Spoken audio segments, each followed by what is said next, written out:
When Elizabeth becomes queen, she's not necessarily highly skilled in this. Her background is that of fundamentally a country lady, and as we see, not even a country lady who could manage her mother-in-law. So she's probably not a big player.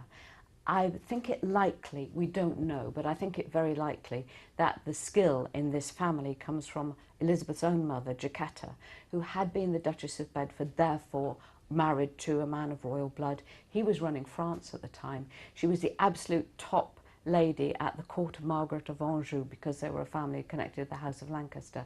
So you've got a woman there who knows her way around the corridors of power and has been the second lady in the land at an English court before.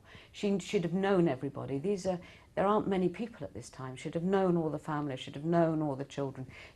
I imagine she knew how to manipulate the levers of power pretty well.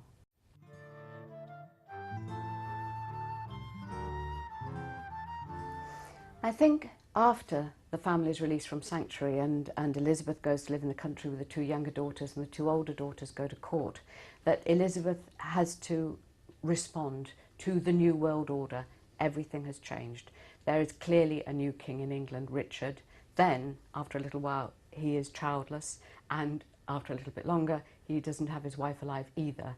So you have a king on the throne of marriageable age who has to have a son and heir. And there you have Princess Elizabeth at his court, and everybody says they're in love. The scandal at the time is that they're in love. What we see then, I think, is Elizabeth Woodville being very medieval. You know, we wouldn't necessarily go there ourselves. What she says, very, very astute politician, she says, how am I going to get back into power myself? How am I most likely to get my family back into power?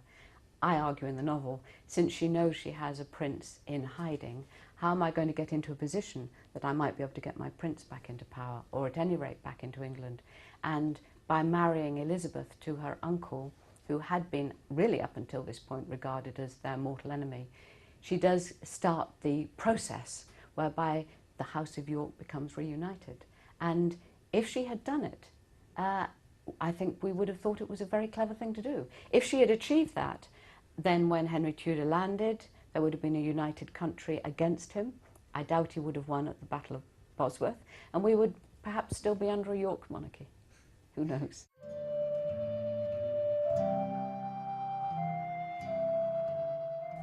When we think about Elizabeth at the end of the novel, I think, for me, she's not in a tragic situation, because although she isn't queen anymore, she's still a player, she's still got a daughter at the court, anything might happen. Her daughter will marry either Richard III or Henry Tudor. Anything could happen. Who knows? In a sense, one of the exciting things for me about Elizabeth is that you always get a sense with her that she's going, well, okay, not so good at the moment, but who knows what might come. Also, she's free. She's settled herself in a very nice house in the heart of England, and she has her son. And it seemed to me in a way that the tragedy of the princes in the Tower is absolutely subverted if one suggests that one of them escaped. So the close of the novel, really, which is her delighting in the presence of her little boy, just seemed to me hugely moving. That seemed to me to be the happiest ending I could get to in this novel.